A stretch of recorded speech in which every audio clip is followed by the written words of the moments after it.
Developed and published by Capcom for multiple video gaming consoles in 2021 was that of Resident Evil Village. A period of years after the events of Resident Evil 7, Ethan Winters is living a quiet life with his wife Mia Winters and their newborn daughter of Rosemary. But due to circumstances depicted in the game, Ethan is forced to once again fight for himself as well as his new family. Introduced fairly early in the game was Lady Dimitrescu, who was the leader of one of the four houses of the village in rural Europe that Ethan had to venture into to save Rosemary. She was originally that of a minor character, which served to explain the specific details of the village to the player and elaborate upon the four houses that ruled the village, while she was later killed by Ethan slightly before halfway through the playthrough of the game. The origins of Resident Evil Village date back to roughly 2016, as this was even before the release of Resident Evil 7 in 2017. According to Resident Evil developers, Capcom desired a sequel even before its official release,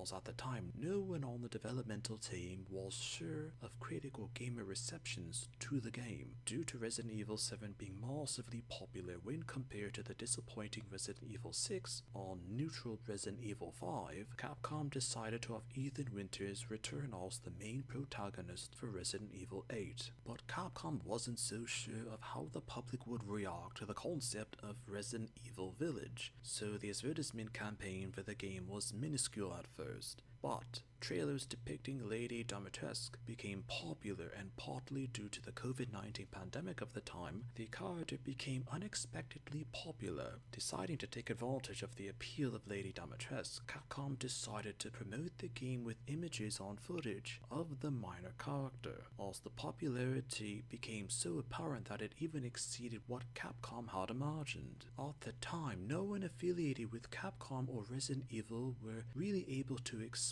why Lady Dimitrescu became so popular, and for a short time became the face of the game even more so than Ethan. Theories range from a strong female villainess to sexualized aspects of Lady Dimitrescu. Even the actress who was hired by Capcom to portray her in the game, Maggie Robertson, couldn't quite explain it, as that wasn't all that Capcom had planned for the character, due in part to the misleading advertisements for the game when originally released. Some gamers were disappointed that Lady Dimitrescu wasn't technically that important in the actual game. This was the reason why the character was put into the expansion for the base game, Shadows of Rose. But there wasn't anything new for the character in terms of lore or character development, just a minor experience as part of a minigame feature. Sometimes a character can be forgotten because they were used as free advertisements for video games release, then became temporarily more popular as a result of the boredom of people during a particular time.